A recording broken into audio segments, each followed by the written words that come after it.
Hey guys, King Kaiju here. Today we're going to be doing another Kaiju review, and we're at 65 now, which is somewhat of a milestone, kind of, not really. But regardless, the figure that we're going to be talking about today is really special because it's another Y-MSF figure, as you've seen by the title, and it's one that, in my opinion, is probably even more important than Kamacuras. Of course, that figure is the Y-MSF Final Wars Kumonga. Yes, finally, I have the spider kaiju itself, and good lord is it something. I really like it aesthetically. I think it's a lot prettier than Kamacuras is. No offense to that figure, it's still great, but I definitely love Kumonga a lot more. And let's talk a little bit about why in the detail section. So Y-MSF, as per usual, is really good when it comes to detail, but this figure specifically is used in reference to models that were made of the Final Wars Kumonga. It takes those files directly and turns them into this beautiful looking figure. I would say the paint is probably the area which is the most lacking. It's not bad by any means, but there are some areas that I feel like contrast the figure a little worse than others, I guess. Like, for example, the underside of Kumonga is this yellow mold of vinyl. It doesn't look that great compared to, the black that is used throughout the rest of the body. I do like this more saturated yellow compared to the not as saturated yellow that's used on the legs. It looks pretty good.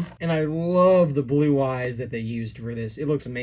Definitely one of the prettier figures I have. In terms of articulation, Kumonga also has a lot. You'd be thinking to yourself that the figure has 8 points of articulation, which is kind of half true. I'll get into that here in a second. Obviously, Kumonga's legs can move, all of them at the knees, the insect knees. They don't move at the base, unfortunately, but I understand that because it is a very thin plastic. So yes, all 8 legs move individually at the knees. I will say, if you do get your hands on this figure, be careful whenever you are breaking this guy in, because these legs out of the box were incredibly stiff. But this figure also has a 9th point of articulation on my copy because I actually kind of broke it. So whenever I was originally playing around with it, I was moving around this thorax or abdomen piece, whatever this is, and this was glue sealed. But the joint itself that is glue sealed is rather circular, so whenever I was fidgeting with it, thinking that it was just a really tight piece of articulation, I actually ended up snapping the abdomen off. It's not a huge deal, it can easily be popped back on, and yes, I can move it, which gives the figure a little bit more like personality. I would say that if you just want to keep the thing intact, do not mess with this. But still, my copy has 9 points of articulation, and they all look pretty good. And moving Kumonga to the side, obviously that means we're going to get into some sizing. We're going to start off with the figure I reviewed last time, another bug,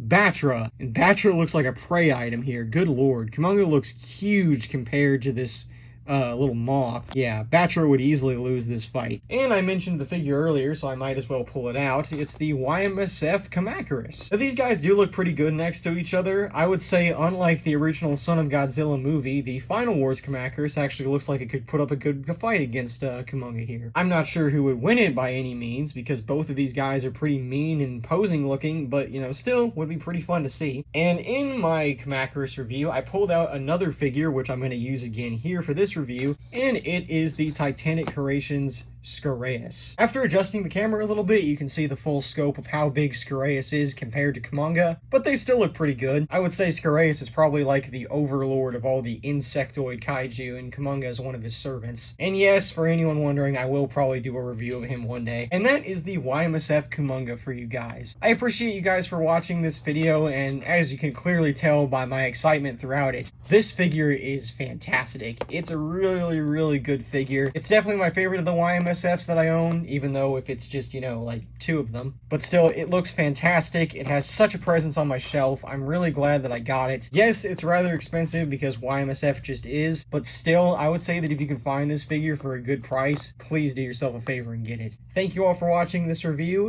and I will see you guys in the next one.